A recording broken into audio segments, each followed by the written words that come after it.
So just to clarify, you became pro in 1982.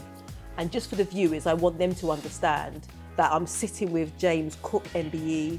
He is a European and British champion in the boxing ring, and he has had many challenges, many successes, and we're going to now speak to him about some of the greatest fights you've had, where you've won. Describe to me about 2 or 3 of those fights. Okay, 2 or 3. First one I think was with a good mate of mine. I call him my son now. He called me Pops, Michael Watson.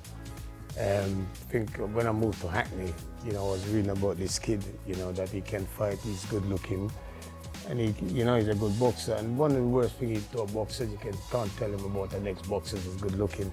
And I think I must admit I had 3 fights abroad, and I've lost all those 3 fights abroad. So, but the journey for the fight made me tough, So Michael Watson was a good fighter, was a strong kid, so. Hello and welcome to another episode of On the Sofa. My name is Rachel Onikosi, and I am very pleased today to be with Mr. James Cook MBE. James is a legend in the boxing field, and we are currently in the Pedro Youth Club in Hackney. James, tell me, we're here today. Thank you so much for your time. Tell me about, your dedication and commitment to the Pedro Club. Well, to be honest, I grew up inside of Peckham, to be honest. And when I come over here, I was about 9.5, 10, and youth club and stuff was always been part of my growing up, keep me off the street, keep me safe. So I think when I was around 16, I decided this is what I want to do. And I've, been all over London and been in this place now for about 30 years. And this is probably one of the second oldest youth club in London. So yeah, we have to keep places like this going for youngsters at this moment. Absolutely. So what activities do we do here? Oh, we do everything in here. You just say any activities, we've got it in here. We even got a race car machine. You may think we're at the fun fair sometimes. Wow. So we've got sort of everything in here, cricket, even rugby. Rugby, cricket, every sport we have in here at the Pedro Youth Club. We're in this boxing ring at the moment because 30 years ago, when I retired from boxing, I thought, this is what gave me my respect and manners, so we need to put it back. So that's why the Pedro Amateur Boxing Club was set up, So yeah, we are officially is an amateur boxing club as well. Fantastic. We're going to talk about your fabulous boxing career. My first question to you is, what were your early memories of boxing back in Jamaica? You know what? It wasn't even in Jamaica, to be honest, because in Jamaica it was cricket. When I come to London, when my granny told me that my mum was coming for me to take me to London, I thought, London, I've heard about London, it's always cold and it's snowing. Yeah. So actually when my mum would come down, I actually told my mum. I actually chucked down at her and said, I don't want to go to that cold country. My granny said to me, you have to go. So I come over here when I was 9.5. And in school, they had a lot of boxing competition. And you could be if you do boxing, you could end up fighting your own friend in your class, so you sit down next to. That's how boxing was. So I've got into boxing. At the time that we are looking for a hero, and I think my hero at the time was Muhammad Ali. I love Muhammad Ali, and I remember where I used to live, 50 Linders Grove, listening to the fight about 2 o'clock in the morning, and I was crying because Muhammad Ali lost, and I could not believe it. And then my dad come up, like I was in his parents, walked past me, and he turned around to me and he says, why are you crying? And I said, Dad, I can't believe it, Muhammad Ali lost. And my dad kissed his teeth and walked down the stairs, and for 1 sec I kind of stand up. I was going to drop my dad on the stairs, And for 1 second. I'm glad you didn't. Yeah, somebody probably tell me, don't do it, don't do it. So I used to run around the playground and I used to punch my friend and said, there, Joe Fraser, Muhammad Ali. Yeah. That's how much I love this man, Wow. So that was my hero coming. Fantastic. So tell me then, what was your journey into the professional boxing arena? I boxed for London, boxed for East End Boxing Club, win the era title a couple of years. And London, what title? The era title at the time, called the era title as amateur, the Southeast Division. And I got beat twice by the same bloke at Yoko, Bethnal Green. And the bloke looked at me and he says, if you're going to be robbed, you might as well get paid for it. And straight away when he said pay for it, I thought, get paid? You can get paid to box? And then it was Al Hamilton who used to write for The Voice. He told me there was a black manager in Hackney named Billy Winter. and he wants to sign me. Yes. We got just on my Clapton, yeah, he want to sign me. So, you know, everything was sort of new to me, you know, and I went back to the club, and then somebody said to me, they want to take me to America. And I thought, America, crazy. I don't know nobody in America. You know, my family's there. Yeah. So I think I turned pro with Billy Winter, you know. And so, you know, we was actually, we used to train at the Wellington Club in Highgate. And I used to spar with a young man named Mick Courtney. And then I got, you know, my manager ring me up. I was at work. I used to drive the van, you know, office equipment stuff. Yeah. My manager ring me up and he said, you got to fight tonight. So I said, a fight? What am I going to fight? And he says, Mick Courtney. I said to him, wow, I can't fight Mick Courtney. We spar together. He turned around to me and said, you're going to make your sparring partner beat you. And that's how, you know, so it was strange. Yeah, because I didn't realize, you know, in a sense that we're friends. We're friends like in the gym and we're going to fight. But that's boxing, you know, reality. You know, we're friends. You know, me and Michael Watson, we're great friends. Yes. You know, I mean, we end up fighting. You know, I mean, so boxing, that's how it is. Excellent. You know, So what year did you turn pro then? I turned pro in 82. 1982. Yeah. So tell me about the fight 22. with, is it Mr. Mick Courtney, yeah, Yes. Mick Courtney. Funny enough, it was a Frank Warren show, and I think I win it on points. I put him down and he put me down, but I won it on points. So, but we trained together the next day. We was inside the gym laughing and talking. So yeah, that's how it is in boxing. Yeah. Who won? I won on points. I won on points. On points. What does one on points mean, just for the viewers? Yeah, 1 on points mean that then you probably win the fight by a couple of rounds or a round. Okay. You know, those points, you know. Was that one of your greatest fights, would you say? No, far from it. It was a good fight for my first fight. It was a tough fight for my first fight. That's when I realized, you know, boxing is sort of different and you've got to really work and train hard for it. But since, you know, since then, at that time, I think the journey, I had 4 managers, and I call them the good, the bad, the ugly, and the terrible. Okay. Can you name those managers? No. Well, I can, but I can. But name the good ones then. Well, I'm going to name them. I start off with Billy Winter. I start off with Darky Smith. Then it was Harry Allen and Mickey Duff. And I must be honest, I don't need Harry Allen. Harry Allen used to, you know, when we see him, he used to, you know, speak to him every day, and he used to say, hello, Maka. And me and a mate of mine named Ali Forbes, we used to think, hello, bloody Maka, what name is he calling us? You know what I mean? Yeah, but Ariel and when I got beat in 1988 by Errol Graham. I think Errol Graham was probably one of the greatest fighters we have in the country. Okay. You know, and I said if any British fighter beat me, I'd retire, because I think he was good, you know. And I got beat by him, and I phoned up Ariel, and I said to Ariel, should I retire? Am I finished? You know what I mean? He says to me, look, Maka, he still is a good fighter. You know, honest joining him, and it was him. I've got to give credit to him, because it was him who sort of bring back up the ladder, bring back up to be British champion and European champion. So yeah, a lot of credit goes out to him, you know. I have to admit that. 24 fights, 16 victories, but 8 defeats. And even he admits that not too many people had heard of him until he won that European title. Now, all falling into place. Biggest dream is to become the world champion.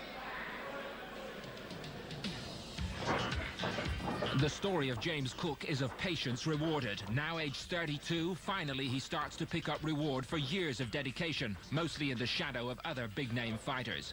Maybe Cook missed out on opportunities through being too dangerous an opponent for his own good. He certainly spent years of his career at middleweight traveling Europe just to stay busy. He held down a full-time job back home as a youth officer and earned extra cash as a sparring partner for Mark Kaler. I expect it to be a hard fight, a tough fight, and I expect Mark to put up the best performance, because he's going to think, hey, I used to pay this guy to spar with me. Now I'm giving a crack of my title. So it's going to be a good fight, and at the end, I'm keeping my title. It all began falling into place for Cook when he'd stepped up to super middleweight. He'd created one upset, winning the British crown in Belfast, when once more he went travelling, this time to Paris, to fight Pierre-Franck Winterstein for the European title. It was all there from Cook on this night. He proved his courage in the higher weight division, getting up from a 9th round knockdown, and thanks to supreme conditioning, bossed the closing rounds before putting Winterstein away. It went down as an even bigger surprise, but when people began to study the quality of the decisive uppercut, they began to believe what Cook and his handlers had always said, that he could yet become a world champion. Just to clarify, you became pro in 1982, And just for the viewers, I want them to understand that I'm sitting with James Cook MBE. He is a European and British champion in the boxing ring, and he has had many challenges, many successes, and we're going to now speak to him about some of the greatest fights you've had, where you've won. Describe to me about 2 or 3 of those fights. Okay, 2 or 3. First one I think was with a good mate of mine. I call him my son now. He called me Pops, Michael Watson. I think when I moved to Hackney, you know, I was reading about this kid, you know, that he can fight, he's good looking, and he, you know, he's a good boxer. And one of the worst things to a boxer, you can't tell him about the next boxer is good looking. And I think I must admit, I had 3 fights abroad, and I've lost all those 3 fights abroad. So, but the journey for them fight made me tough, you know. So Michael Watson was a good fighter, was a strong kid. So when the fight was made, yeah, I think I'm not quite sure if it was Wembley or Albert told we had the fight. So, and I beat Michael on points, you know. So that for me was a good win, because it put me right back up there after fighting abroad and having 3 lost, you know. And then one of those lost was abroad. I'd done 10 rounds in an ice ring in Finland.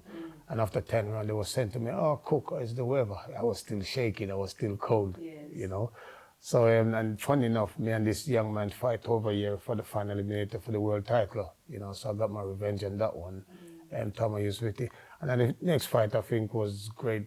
A good fight for me was we're going to Ireland to win the British title, you know, because, you know, all you hear about Ireland, obviously, if anybody know, you hear war and the British and things like that. So we went over there. We stayed in the most bomb hotel in Ireland, was the Europa Hotel. Okay. You know? Who did you fight? I fight Sammy Story. Sammy Story. He was a British champion. And, you know, so I could understand why they love their sport and things, you know. So after winning the fight with Sammy, I come to the airport and 2 big Irish guys was coming towards me, and I thought, oh no, there's gonna be a problem. But honestly, they give me the biggest whiskey, you know, to come out of Ireland and said, oh, they saw the fight, and they give me a big drink to bring back to London with me. And I think the other fight where I start to enjoy winning is going to France to win the European title. You know, as a fighter, every week you read about an opponent you really don't want to face, you know. And on the plane, you know, pick up the paper and I'm reading. You know, I think the British didn't think I was going to win because they sent 1 press guy over there. You know, and then I'm reading in the paper, this guy had about 40 fights, 38 knockout and 1 draw. And I thought, I look at my coach and I said to him, I think I'm going to get killed. You know, and then went over there anyway. And to be honest, when we reached the hotel, somebody said to me, don't eat the food. You know, and I didn't eat the food. I went to back street and buy my food. And I think my trainer and manager ate the food at the runs. You know, but yeah, I didn't. So I stopped this man in the last round. He put me down in 9th. I get back up and stop him in the last round. You know, and then obviously, you know, a French gypsy, like, I mean, so I just had a pair of short made, you know, title short, black and white. And they said to me, can I have your short? So I said to him, no, man, I just had these made. You're not having them. And somebody whispered in my ears and said, he's the king of the gypsy. You better give it to him. So I took off the shirt and I signed it and I gave it. Okay, this was still in Ireland, right? No, this was in Belfast. In Belfast, okay. No, not Belfast. I mean, sorry, this was in France. France, for the European title, you know. So I took off the shirt and signed and give it to him and said, yeah, you can have them. So yeah, those were sort of good wins for me in the sense where I don't think nobody expected me to win, to be honest. Tell me then, how does it feel? What emotions do you go through as a boxer when you win, and you know, especially when you didn't expect to win, or people didn't have faith in you about it? Yeah, you know, the emotion of when you don't expect to win. You see, the thing is, people don't expect you to win, but with boxing is a selfish sport. Sometimes, you know, you've got to forget about your family, you got to forget about your friends that nobody see when you're running 4 o'clock, 5 o'clock in the morning by yourself, you know. So it becomes a selfish sport in the sense when you're close to the fight, you don't want to talk to nobody. You know, no kids, no missus, nobody. You don't want nobody around you. You just want to lock yourself away. And you'll be running fights through your head for weeks and months, you know, and what if it goes wrong? What if you lose? You know, nobody speak to you and stuff like that. You know, people see you're happy for one fight, and next fight you might lose. But when you're not afraid to win something, it's pretty tough because people, you know, I pick up paper, you know, reading clips in papers when they said, oh, just look out for him. He, you know, he's a good fighter, or he's a good boxer. Yes. You know, and then the other man, they will be picking up the other man or something like that. But, you know, you got to learn to block these things out your head and just focus on yourself, yeah. you know, which I think most of the time that's what I did. Yeah. But the feeling of winning. The feeling of you know, winning and causing upset is great, which is what I do, you know, most time, cause upset, you know what I mean? So, yeah. Well, you don't cause upset for yourself. You cause upset for those that didn't expect you to win. That's but right. in terms of how you feel, That's the right. emotions that you've experienced, you know. Absolutely. You know, when you win, it's a great feeling. Absolutely. You know, to sense, as you say, nobody expected you to win. So when you win, it's a great feeling. But through the years, through the career, being sort of tough on every fight, almost every fight being tough, you know, and people realize you can handle yourself, then they'll give you that respect. You know, I'm retired from boxing now. I'm walking down the street and people will say, oh, Jimmy Cook, you're a great fighter. You're a good fighter. We grew up watching you and saying, I think, damn, am I that old? Yeah. You know what I mean? So you've Stuff like spoken that, to me about some of the greatest wins you've had.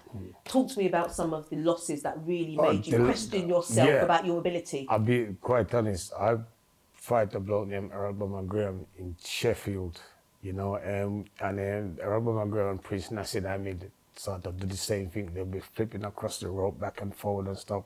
There's good boxer, and I said to myself, I look at Graham and I thought to myself, this is the first time I ever went up. I said, I'm leaving home. I'm going away with my auntie to train for a fight.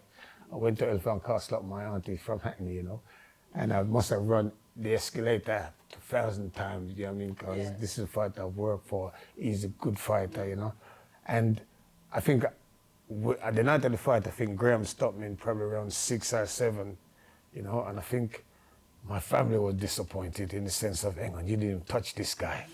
You know what I mean? I was disappointed because I was sort of the smooth guy, the nice guy. I don't want to do anything rough with no feathers. I did, you know, to be quite honest, I didn't want to hold Graham and push him across the road. I think boxing was a gentleman's sport, and I was a gentleman, you know what I mean? But I realized, hang on, after losing that fight, you can't be a gentleman in this sport. You've got to, you know what I mean, you got to go out. There's a tough sport. You're by yourself. It's you and him. So you can't become that gentleman, you know. So I think after that fight, I was so disappointed, you know, in myself, because deep down, I probably know I could have performed better. And in my head, I'm thinking, no matter what Graham do, we're going to go 12 rounds. But it never happened. So in my head, I'll get you before 12 rounds, you know. So I said to all my opponents, if you're going to beat me between 1 and 5, because after that, you ain't winning. Yeah. You know, so yeah, it was like that. So that one, I was very disappointed. And I think also, I haven't told nobody, but probably it's the first time I'm going to release it to yourself. Okay, 1 second. James is about to release some information to me that he's never told anybody. We're all ears, James. Yeah, I was defending the European in France, I think it was. Yes. The night before, my brother phoned me and said my mom was in hospital. Okay. You know, and I think that just really unsettled me, you know. And then in my head, you know, I'm gonna go out and I'm just gonna hit this kid and get back on the plane to London, you know. And in my head, it was in my head. And the night of the fight, it's still in my head. I'm going to hit you, because you know you're not in my class still, so I'm going to hit you and go win the fight and go back to London. And we went over there, and I just tried to hit him, but he hit me first, you know. So I'm thinking I lost the fight in about probably less than a minute. You know, I lost the fight, and then, you know, I come back. Mom was in hospital, and then, you know, we never really knew nothing about cancer. Okay. You know, and then she had stomach cancer. And that's why now I do a lot of stuff for charity around cancer and stuff like that, you know. And then there's 4 of us as brothers, you know. When the doctor said to us, she's got cancer, we both kind of stand up and look at the doctor and say, we mean cancer. You know what I mean? 'Cause we never know really nothing about it. What year was this? This was about 93. 93. 93, 92, Okay. somewhere around And there. do you feel that because of the phone call from your brother, letting him know your mum was unwell, but do you think that affected your performance in the ring In the on that day? in the sense it did, but I don't think my brother know that. I mean, and nobody really know that. It's only, as a fighter, you run it through your head. I run it through my head. But by right, I was experiencing enough at that time, said I shouldn't do the normal thing just to get through the first one and then go from there. Yeah. But I didn't. I mean, in my head, I just want to get back to see mom. You know what I mean? And that was just in my head. You know what I mean? And the reason why it was in my head, because I thought the guy was a Frenchman, he was unbeaten. I don't think he sort of fight this type of opponent than what I fight. Right. So deep down in my head, I fight better opponents. So this is what I'm gonna do. So, you know, it went wrong for me. So yeah, that's how it went. So you got back to London. Yeah, got back to London. You know, you understand Yeah. your mum was sick. She had cancer. What happened next? Well, what happened next is obviously, you know, we lost mum about a couple of years after that with cancer. But what happened next? I had a couple of fights after that. You know, I lost the European title. I come back actually with my manager, Mickey Duff, won back the British title. What date did you lose the European title? Usually European year? title 92. 92. I can't remember. Yeah, one, Yes. 92. And then you lost And the then- British title. No, the British title I gave up. You gave up so voluntarily. So automatically, when you want to back for it, you become #1 contender.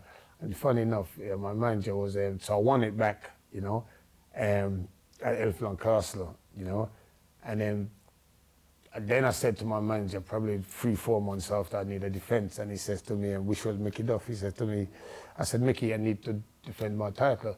He said, Jimmy, there ain't nobody there. So I said, I've got a fight in him, calling us John Carr.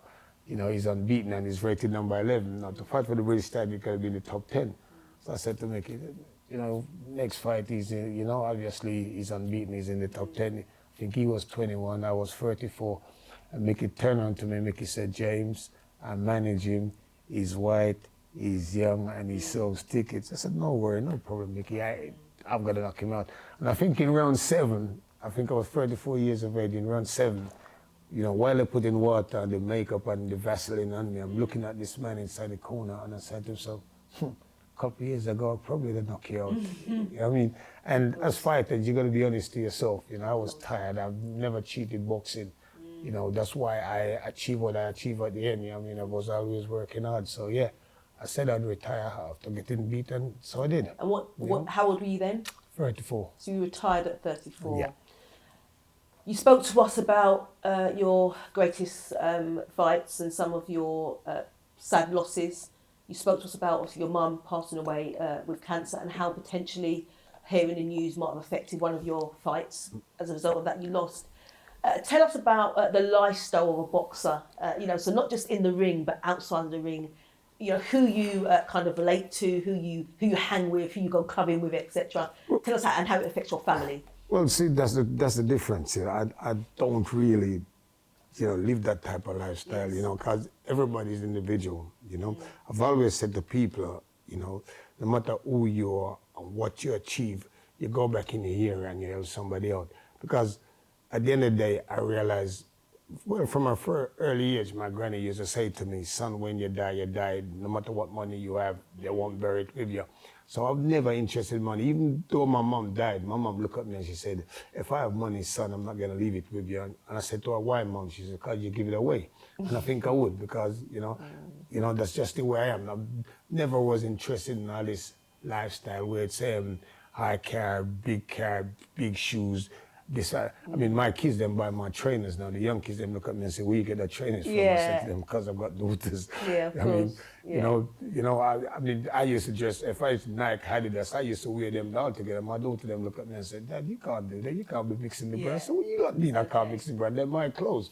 You know, I think at the end of the day, you know, I've never, you know, lived that type of lifestyle. It didn't interest me. So even though I go out and I say to people, I'm going out with my rich friend and my posh friend, you know what I mean? Yes. You know, they laugh because this is a joke to me, Of course. you know, in a sense. But, you know, when you see me, it's the same man you see growing up, is the same man you see now. I'm probably one of the biggest kids in the world. I like to make jokes. I like to make kids happy. I like to make people laugh. And to me, you know, I don't want the pressure of going on thinking about things, because to me, you get a lot older than you want to be anyway, and life is hard enough, it's tough enough for everybody. So that's why my passion is, I said to people, no matter what you do, you know, David Beckham, you know, from Leighton Orient, you don't see a David Beckham school there, you understand me? And that's why I said to everybody, Frank, Bruno, no matter who they are, I mean, go back in here and help somebody else, because now you can guide them, you've done it, you can guide them. Yeah. I sense from speaking with you that there's a lot of humility about you. You're very humble about your achievements. But I think it's right in saying that, you know, at the time of the height of your boxing career, you were a celebrity and you were mixing with many celebrities, you know, on the circuit. How did you remain so humble, and what is it that helps you remain humble to this day? Yeah, to be honest, I think the way you was brought up, yeah, I mean, the way it was brought up is so important, you know. I mean, I went and say on Sunday and Saturday, you know, Mom used to, you know, this certain dinner on Sunday, certain dinner, you had to go shopping with your mother, you got to learn to cook. I mean, I remember walking in Glenelg Peckham, you know, pulling the trolley basket, you know, at 13, 14, and when you see your friend, you kind of quickly let go of the trolley basket and looking around like you're shopping by yourself, and Mom will clap you around there and I said, boy, pull the trolley basket, come, you know what I mean? But, you know, humbleness, you know, I don't know, it's me personally, because I was saying, I used to look at people and say, well, how much pair of shoes, how much pretty car, how much of these stuff you can wear and drive one time. I mean, that is not you understand me? I mean, to me, it's not exciting. I mean, the excitement is to me if I got a 10 pound and you give it to this person who's struggling and you've got it, come on, help this person. I mean, you know, so no matter you never mix with them then, I mix with them now. You know, people get excited. You know what I mean? I don't get excited. I mean, I took the youth club here the other night to go up to go see that car movie. They're gone to about 9 now. I mean, what's with the guy? There was a guy who died in it. What's that movie called? It's called something to Fast and Furious. Fast and Furious. That's yes. right. Fast and Furious 9. Yes. And a friend of mine up there, Ashley, and I said to Ashley, you know, do you play football? I mean, Ashley Walters, you know, I mean, do you play football? Because my grandson did a bit in Top Boy. So we come down here, so I said, do you play football? He said, James, I don't play football. So we see Chris Eubanks, David Day, and all these guys was up there. You know what I mean? And I took the kids them to take picture with them, you know what I mean? And funny enough, we thought Chris Eubanks Jr. wasn't going to take a picture, so I called him. I said, could you take some picture with the kids them? Yeah. You know, and he did. You know what I mean? And I was quite happy because sometimes... You were making sure they remain humble in this moment, isn't it? Absolutely. They become Good for moody. you. I mean, and to be honest, if I take a person out and say to somebody, could you give them autograph and stuff like that, and they don't do it, trust me, I'm the first one going to crucify them because we're all human beings. You understand me? And like I says, no matter what you and what you achieve, you know, we still have a heart. There's nothing different. My granny used to say, you know, you do nothing different from me. Your water jug may be different, but we still drink water and eat food together. So why should we be different on that front, you know? Tell me, what are the secrets to being a winner in the boxing arena? Work hard, focus. Work hard, focus. Yeah, you got to focus. Sometimes, like I said, boxing is a selfish sport, but you got to work hard and just focus. You know, because there's times where, like I said, where you're training, you didn't want to go training, but you've got to go training. You know, it's like that. You know, there's one morning I was training for a fight, and I did a long run, 10-mile run, like the Monday, and I thought, okay, great. You know, I'm going to rest today. And I heard the bell ring at 4 o'clock in the morning. And when I look out the window, there's my trainer out there doing shadow boxing. I thought, again? Yeah. You know what I mean? So, you know, it's just purely, you've got to work hard to achieve anything you want to do. You got to focus and just work hard. And like I said, we're all human. We're off the street. You know, we live in an estate. We're no different from nobody, just that we work hard and achieve it. So if I can do it off the street, living in an estate or whatever, then the next person can. Absolutely. Tell me about your community work. Again, you know, we're here in the Pedro Club with James, and James manages the club.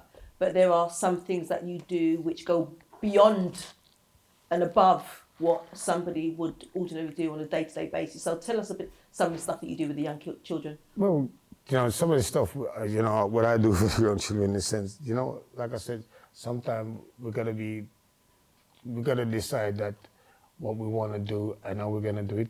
I mean, first let me tell you about the minibus. I've got a minibus outside. Minibus, first seat of minibus. And I said to Derek, which is the chair at the club, we need a minibus. And Derek says, you know, this young lady who's the head of Variety, you know, and Dilly, and I phoned up Dilly and I said to Dilly, how much It's a minibus. Till said 10,000. I said, 10,000? We don't even have 10 pence. Yes, okay. You know, and it was funny enough, there was the manager, boxing promoter who run Variety, used to be managing run Michael Watson. So I said, all right, James Cook, you know, first man to be Michael Watson. He said to me, James, can you get Sky? Got Sky down here in Dilly. We arrange it so that they come down. We didn't pay for the minibus. So there's a picture on the wall where the champion them come down and we got the minibus, Brilliant. you know. And Brilliant. you know, that. yeah, you know, so there's things out there, you know, which people do, you know, you don't have to be, if you say you're around the right people and on the right things and things can happen. You know, obviously we struggle with the club, but the council now is coming in. They're giving us a lot of help. Fantastic. Yeah, I mean, you know, I must admit a lot of my money used to go in. It's a good job my kids them started growing up now. A lot of my money used to start to come inside the club here to do repairs and pay for things, but now we're getting it together. You know what I mean? And people is helping out. A lot of money probably will come through by people are friends. But the good thing about it, if I'm struggling to pay the rent, there's managers out there I go ask and say to them, listen, I can't pay the rent, and they'll help me out, they'll give me money towards the rent. So I suppose it's the way you live with people. And like I said, I'm probably the biggest baby in the world. I could just somebody in here and they wasn't speaking, you know, something wrong, but in the end, that person will leave here with a smile on their face, and that's what Pedro Club is about. Fantastic. Talking about money, I understand you may have been on a secret millionaire. Is that true? Well, it's true, but I wasn't the one with the money. Right, okay. How did it all come about? How did you end up on the show? I told you how I ended up in the show. Somebody phoned me up, I think it was ITV, one of them phoned me up and said, they've got a young man who wants to do youth work, and he's from Devon. I thought, Devon? I thought, nobody from Devon want to come to London to learn youth work, you know? I'll be quite honest, and why I say Devon is one of my coaches in the 70s used to be from Devon, and I went down Devon, and as a black person walking inside the shop, I think the shop stands still. And my manager was a policeman, and he come in and he said, that's my boy. Then you can see everybody relax. So when he says a young man at 25 want to come and you from Devon, I said, no. But then they're going to follow me for a week with the cameras and stuff like that. So I said, okay, no problem. You know what I mean? So he followed me for the week. So when he's finished, I went home, packed my bags, going to the gym. I hear the doorbell ring. I went up the door, this young man dressed up in suit and everything, you know. So I'm still going to the gym. I packed my bags. He said, James, you got something going to the gym? He said, you don't know what I do you? So I said, no. So I said, sit down for a few minutes. So all the family was around. Then his name was Ben Way, you know. So he says, you know, obviously he's a millionaire. When he was 25 or 22, he lost the money and then he got it back with friends. And he says to me, how long you been engaged? I said, I don't know, about 23 years, 27 years, somewhere around there. So I said, why so long? I said, because I'm doing boxing. I said, I'm never married while I'm doing boxing. So he says, you've been retired for quite a while now. So I said, I'm thinking about a comeback. So he says, you're always helping people. You know, what does the young people then want in the youth club? So I said, the studio. You know, so he gave me £20,000 for a studio downstairs, you know, which it is. He gave me 5,000 to a young man, you know, who live around the area. Then he says, he gave me £10,000 towards my wedding, £5,000, £5,000 or £10,000 towards my wedding. Towards your wedding? Yeah. That's fantastic. You know, so I thought, oh, damn, I'm gonna get killed.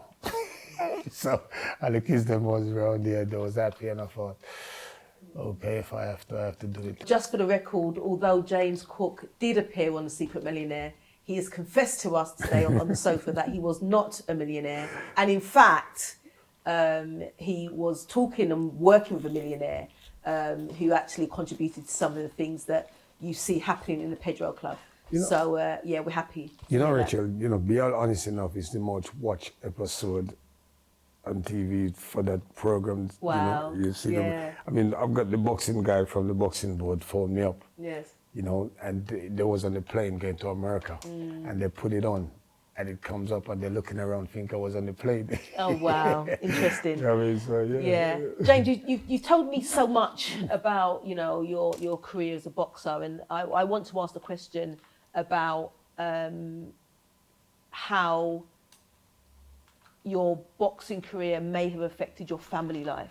Not much time with the kids them as I want to, but you know, as you get older, you know, I must admit I've got a great missus. You know, she did what she had to do with the kids them at that time, and we see each other and things. So it was not bad. I mean, now, you know, if I go out and people get excited and say, yes, James Cook, the kids them will just say, I just dead and just walk off. You know what I mean? So, you know, something like that. But the thing that, you know, sometimes, you know, when like there's parties and birthday and stuff where you can't go, you know, you have to lock yourself away. Yeah, I mean, wish I did a lot of the time. They understand. Yeah, I mean, and yeah, it's been great. Sounds like you have a very supportive family, and they've always been very supportive 100%. of you and your career, and obviously the things that you do today. 100%. That's fantastic. Yeah. Well, I also know that you're an author, and so Well, I'll let people know.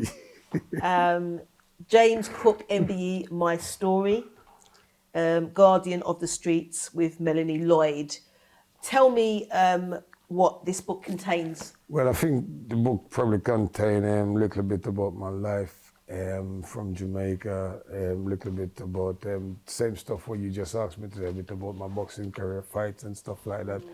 And then, yeah, running the Pedro Club and stuff like that. So, yeah, it's, you know, if you start reading it, trust me, your missus won't be happy because you won't put the book down. Interesting. So just again, this is James Cook's book.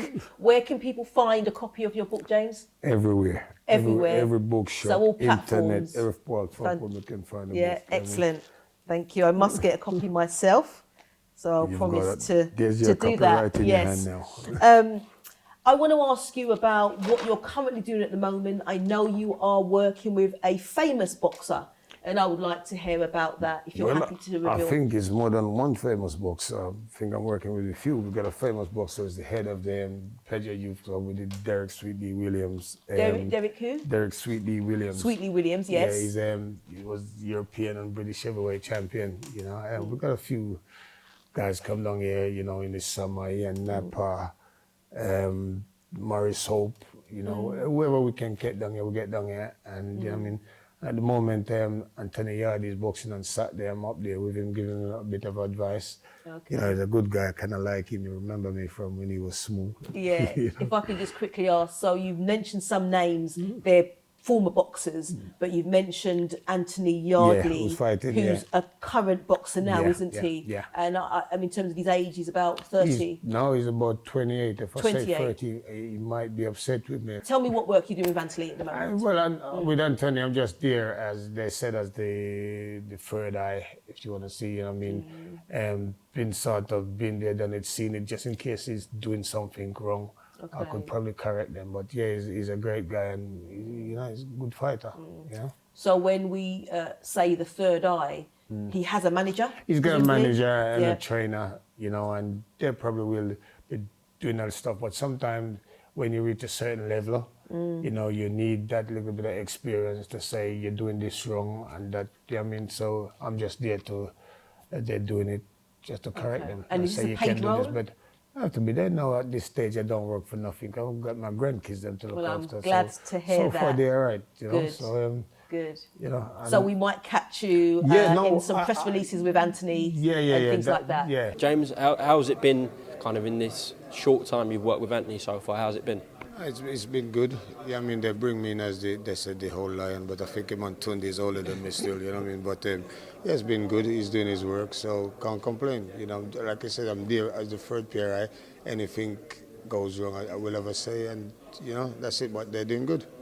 And same question to you. How's it been having James in camp? It's been fantastic experience, and James is he's an MBE for a reason. Heart of God. As I said, when I first started boxing, I met James, and it's always just been a great vibe, good energy, and he's always given me advice from when I first met him. So yeah, it's just been good. As he said, it's the second set of eyes. You know, sometimes it's good to have experience watching over and giving advice and little tips here and there. They also work for 2 days a week in a school in Croydon. School in Croydon, yes. Croydon and Beckmead, which is a great school because school is for troubled kids, you know. Yeah. And they set me up, John T, the boss up there, set me up a boxing ring there in this school, and I've got to give him credit because he's the first one, because boxing has come out of school. You know, he's the first one to sort of put it back in school and say, this is what the kids them need.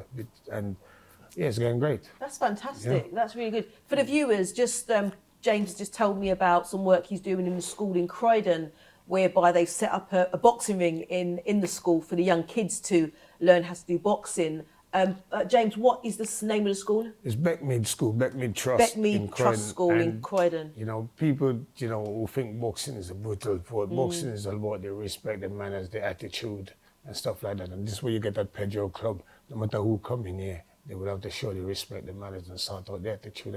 That's what boxing does. And to be quite honest, why I know this work, because, you know, I've been doing it now for about, 50 odd years. You know, I've been doing boxing. And like I said, boxing, you know, because of the respect, you everyday life, you feel you want to fight people and kill people, but with the discipline of the sport, you don't even take no notice what's going on. You just look and just walk away, because you could be fighting every day. Otherwise, you know. I was going to ask you, actually, you know, if there were 3 things that you would say for any aspiring boxer out there, what are those 3 things you need to win, be successful? You know, there's not even 3 things you need. They just need the one thing: focus. Focus. I mean, done anything you do in life, if you want to be a winner, you got to focus. Fantastic. And just work hard. Brilliant. You know? Well, thank you so much. I've asked you so many questions. You've given me so much information. I'm so pleased you came, and thank you very much for the interview. Thank you for allowing us to use the Pedro Club. And as I said, I would really like to get in the ring with you so you can give me some good training. I'm going to give you some training, Rachel. So I look forward to that. The best in the country, I'm going to give you some training. Fantastic. So that anytime you phone up this cameraman, what you have, and he said no, you can fix him up. Yes. Well, I'm picking on the cameraman today. Can we spud on that then? Yeah, cameraman. Fantastic. So James, we are almost finished. I have now the personality questions to give you. 2 scenarios and 1 preference test. So the first question is, you found yourself in financial difficulty and you find some money on the floor. It's about 4 to 5 grand. By the time you look up, the person that dropped the money has obviously gone. You can't find them. Do you give the money to the local police force? Do you leave the money with a nearby shop in case the person returns to collect the money? Do you keep it because you think, actually, it's a gift from the universe to me? Or do you share it with some local youths around the shop? I'll be honest, if I know myself, I'll probably take it to the police station and hand it in. To the police station? Yeah. You have a very high level of integrity, James. Good for you. The second question is, you're late for a work meeting. It's a very important meeting with a client, a boxing client. And if you walk in late, you know it will not look good on the Boxing Federation, for example. Do you miss the meeting saying that you are sick? Do you casually walk in like you're early? Do you attend the meeting but pretend you have a bad leg? Or do you make a big excuse about a car accident on the way to the meeting? I'd attend the meeting. The first thing what I'd say to them, Black Lives Matter, and then attend the meeting because everybody will laugh. Great answer, and I like that answer. The last set now, are you a shower or bath person? Boy, when I was boxing, I got to admit it, when I was boxing, it used to be shower, but now it's a bath every night. Are you a cinema or Netflix person? To be honest, since lockdown, it's got to be Netflix. It still is now. Yeah. Uber or black cab? I don't know. There's a new one out. They said named Bolt. I phoned my daughter them. They said that Bolt. Bolt is the one now. Bolt. Yeah. Okay, I'll take that answer. Fine. It's not on here, but I'll take that. Boris Johnson or Keir Starmer? Boy, I'm gonna be honest. It's gonna be Boris, man. Boris, okay. So Conservative Prime Minister? Yes. For running the country at this moment, got to be Boris. I think Keir is not quite ready yet because he hasn't got the support. So, okay. You know? Are you a gym or jog person? I'm a gym person. Yeah. Every day, 7 days of the week. If I come on tracksuit, they think I'm going to a funeral most time, you know? In terms of popcorn, sugar or salt? Both. Both. How about, there's not a preference? If I had to choose, I have to say, really salted. Okay. In terms of, would you prefer to read or watch, listen to music? But I'll be honest, reggae music, everybody knows there's a dim there, and if they're not playing reggae music, there's a problem. I crucify everybody who don't play reggae music. I think, music. Okay. My very last question is, you do have an MBE. When was it awarded? 2007. It was, I think I used to work for a company named Roughbone, and I've got a manager named Paul Fletcher. I think he's got something to do with it, but he ain't telling me. Be honest, when the letter come through the door, the letter says, Mr. Blah blah such and such, you know. I chuck it inside the bin. Yeah. I swear to God, I chucked the letter inside the bin. My brother phoned me up and my brother said to me, James, you got the MBE. So I said, you having a laugh? You know, he said, no, then what make it serious? Somebody from the Sun phoned me up, Colin Hart. And Colin Hart said to me, congratulations, son, I still got the MBE. So I also went back in the bin to find this letter. Yes. I kept the letter out the bin, so yeah. Good job. Wow. Well, good for you. I'm really happy to have spoken with you, and hopefully we carry on talking. Yeah, thank Take you. care. Thank you.